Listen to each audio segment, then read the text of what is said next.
So hello guys, we are watching where are the human. इस कहानी की शुरुआत एक एंसन नामी कैरेक्टर से होती है जो एक सेल्फ स्टोरेज फैसिलिटीज में एज अ वर्कर काम करता है, जहां लोग सामान रखने के लिए जगह किराए पर लेते हैं। एंसन का बॉस एंसन से हमेशा गुस्सा रहता है और वो उसे ऑर्डर देता है कि तुम्हें आज सारे लॉकरों की सफाई करनी है। एंसन जब लॉकरों की सफाई करता है तो वहां उसे एक पुराना कालीन मिलता है। वो जैसे ही कालीन को खोलता है तो वहां एक लड़की की डेड बॉडी मिलती है।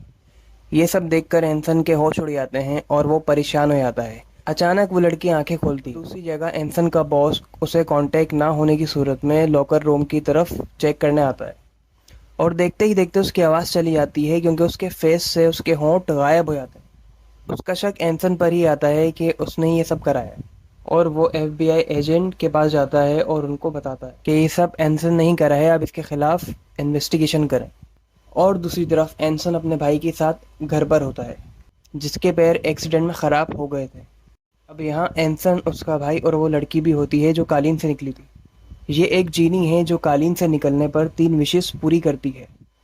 एंसन अपनी 2 विशेस वेस्ट कर देता है, पहली अपने बॉस का मुंह बंद करने की और दूसरी विश उस बोट की जो उसके घर के बाहर ख़राब पड़ी थी। अब बारी थी तीसरी और आखिरी विश की।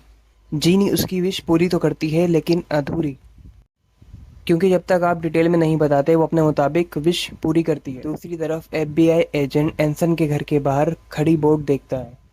वो हैरान होता है और एंसन के घर की तरफ बढ़ता है।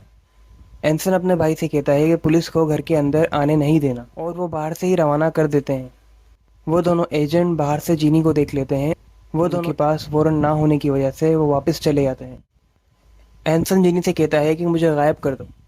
उसके बाद वो घर से बाहर चला जाता है और रोड क्रॉस करते वक्त एक्सीडेंट में मारा जाता है और गायब होने की वजह से कोई भी उसे देख नहीं पाता। लेकिन दूसरे दिन एक बंदे की साइकिल उससे टकराती है और वो दूर जा गिरता है और जल्द ही पुलिस वालों को पता लग जाता है कि एक डेड बॉडी है जो इनविजिबल है। एफबीआई पुलिस उसके जिस्म पर एक केमिकल डालती है ताकि उसे देख सके। वहाँ एफबीआई एजेंट भी आ जाता है और वहाँ ये दोनों देखकर हैरान हो जाते हैं कि ये एंसन की डेड बॉडी है जिसके घर पर ये दोनों इन्वेस्टिगेशन करने गए थे। एफबीआई एजेंट एंसन के भाई से मिलता है और एंसन की मौत का बताता है। इसके बाद एजेंट जीनी के बारे में पूछता है कि मुझे पता है कि तुम्हारे हाथ कोई जीनी लगी है जो विशेस पूरी करती है। एंसन का भाई उसे खाली बॉक्स देता है और कहता है कि जीनी इसी में से निकलती है। ऑफिसर वो बॉक्स लेकर ऑफिस आ जाता है और जल्द ही उन्हें पता लग जाता है कि उसमें कोई सच्चाई नहीं है। दोनों एजेंट कंप्यूटर पर पुरानी वीडियोस देखते हैं जिनमें बड़ी बड़ी सेलिब्रिटीज़ होती हैं, जिनके साथ वो कारपेट वाली लड़की जीनी भी होती है। और दोनों को यकीन हो जाता है कि यही जीनी है क्योंकि अब तक उसे बूढ़ा हो जाना चाहिए था। और यहाँ दूसरी तरफ एंसन का भाई गैराज जाता है और कारपेट खोलता है और जीनी से अपनी पहली विश मांगता है कि एंसन को जिंदा कर दो। और जीनी उसकी विश पूरी करती है और दूसरे दिन में एंसन जिंदा हो जाता है। एंसन जिंदा हो जाता है लेकिन नॉर्मल नहीं होता, उसकी बॉडी से स्मेल आती है और वो बिल्कुल जॉम्बीज की तरह रिएक्ट करता है। एंसन का भाई ये सब देखकर परेशान हो जाता है और अपनी दूसरी विश मांगता है कि एंसन की आवाज़ आ जाए और वो पहले की तरह बोलना शुरू कर दे। अगले ही पल एंसन इतनी जोरता है कि दोनों को अपने कानों पर हाथ रखने पड़ते हैं। जैसे ही एंसन की आवाज़ नॉर्मल होती है वो अपने भाई से कहता है कि मुझे सर्दी लग रही है। इस पर एंसन के भाई को गुस्सा आ जाता है और वो कहता है कि मैंने अपनी 2 विशेस तुम पर वेस्ट कर दी हैं और तीसरी अब नहीं करूँगा। वो अपनी तीसरी विश के बारे में सोच ही रहा होता है कि एंसन किचन में जाता है और ओवन जलाने की कोशिश करता है। सर्दी लगने की वजह से उससे कोई भी काम सही तरीके से नहीं हो पाता और किचन में ब्लास्ट हो जाता है और दोनों भाई इस हादसे में मारे जाते हैं।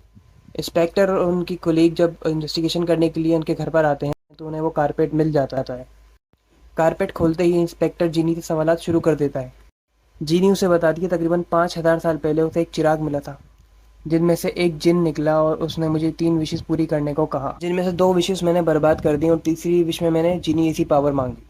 मुझे पावर तो मिल गई लेकिन मैं कालीन में कैद हो गई और जो मुझे इस कालीन से निकालेगा मैं उसकी 3 विशेस पूरी करके वापस कालीन में कैद हो जाती हूँ। जैसी विश आप मांगोगे मैं उसे पूरा करूँगी। ऑफिसर उससे पूछता है कि अगर तुम्हें मौका मिला तो तुम क्या विश मांगोगी। जीनी कहती है मैं इस कालीन से आज़ाद होना चाहूँगी।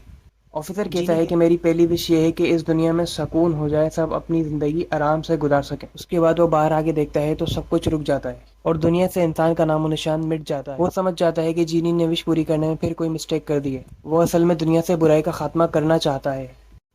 उसकी कोलीग और ऑफिस में काम करने वाले लोग भी गायब हो जाते हैं। वो जीनी से कहता है कि तुमने ये क्या किया है। जीनी इस पर कहती है कि तुम्हें सब सोच समझ के कहना चाहिए था। और अब ऑफिसर अपनी दूसरी विश मांगता है कि और कुछ ही पल में सब कुछ पहले ऐसा हो जाता है।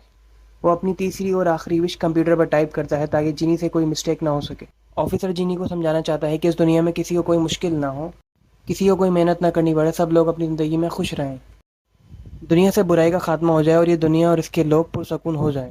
काली भी वहाँ आ जाती है और वो उसको समझाती है कि खुदा ने इस दुनिया को बेहतर बनाया है।